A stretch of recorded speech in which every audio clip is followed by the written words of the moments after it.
के मुद्दों पर राहुल गांधी जी का मोदी सरकार पर बड़ा हमला, पीएम आवास के बाहर धरने में शामिल होने की अपील। पेपर लीक, भर्ती घोटालों और बेरोजगारी को लेकर राहुल गांधी ने केंद्र सरकार पर साधा निशाना। प्रधानमंत्री, गृह मंत्री और शिक्षा मंत्री से इस्तीफा की मांग। रैपिड इंडिया न्यूज, नई दिल्ली। लोकसभा में नेता प्रतिपक्ष राहुल गांधी ने छात्रों से जुड़े मुद्दों को लेकर केंद्र सरकार पर तीखा राजनीतिक हमला बोला है। राहुल गांधी ने आरोप लगाया कि देश के मेहनती छात्र केवल परीक्षाओं की तैयारी नहीं कर रहे, बल्कि एक ऐसे सिस्टम से भी जूझ रहे हैं जो उनके भविष्य को प्रभावित कर रहा है। उन्होंने कहा कि पेपर लीक, भर्ती परीक्षाओं में कथित अनियमितताओं और लंबे समय तक रिक्त पदों और युवाओं में बढ़ती बेरोजगारी जैसे मुद्दों ने लाखों छात्रों का भविष्य संकट में डाल दिया है। राहुल गांधी का आरोप है कि सरकार इन मुद्दों पर जवाबदेही तय करने के बजाय उनका ध्यान अन्य विषयों की ओर मोड़ने का प्रयास कर रही है। राहुल गांधी ने दावा किया कि छात्रों के शांतिपूर्ण विरोध पर बल प्रयोग और हिरासत जैसी कार्रवाई की गई, जबकि पेपर लीक के दोषियों के खिलाफ प्रभावी कार्रवाई नहीं हुई।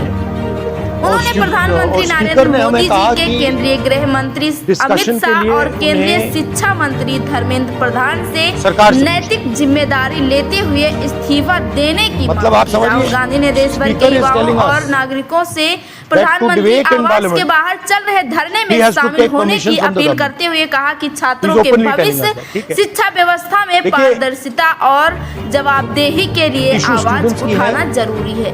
यह राहुल गांधी का राजनीतिक बयान है। संबंधित आरोपों पर केंद्र सरकार की ओर से अलग प्रतिक्रिया लोगों को मारा जा रहा है, पीटा जा रहा है। This is completely un Indian.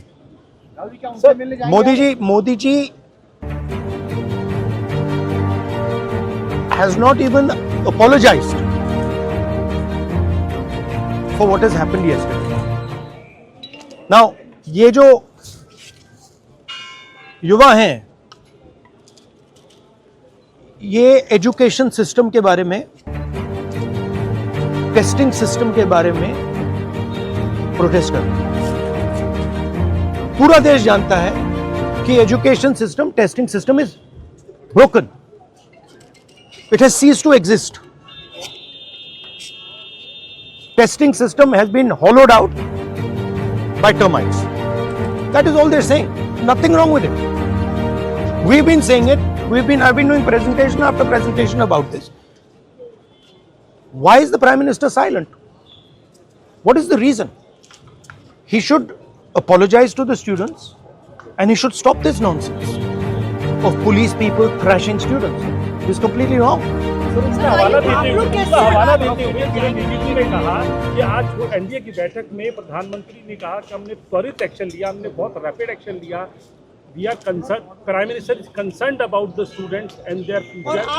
Action was taken. 13 people were arrested. That has been briefed by the point is that this is no way to treat the young people of this country. The young people of this country do not have any opportunities. All the doors are closed. There is only one door which is open, which is the door of the competitive exam, and that door is also destroyed.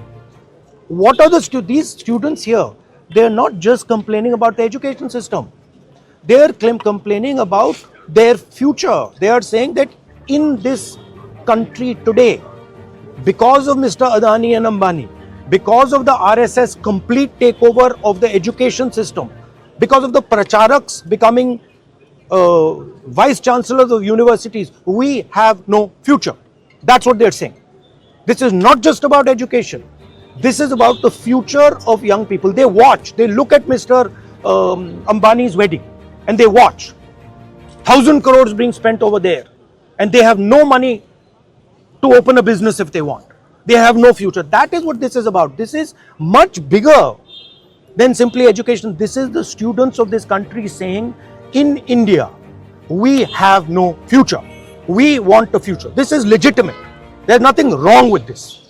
And instead of saying that, okay, we are going to work to improve the education system, we are going to work to fix the testing system, Prime Minister, I don't know what he's doing. So that's the story. So are you going to meet the injured students? Of course, I'm going to meet the injured students.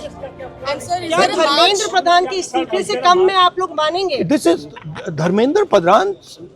He's an intermediary. Absolutely, he should resign.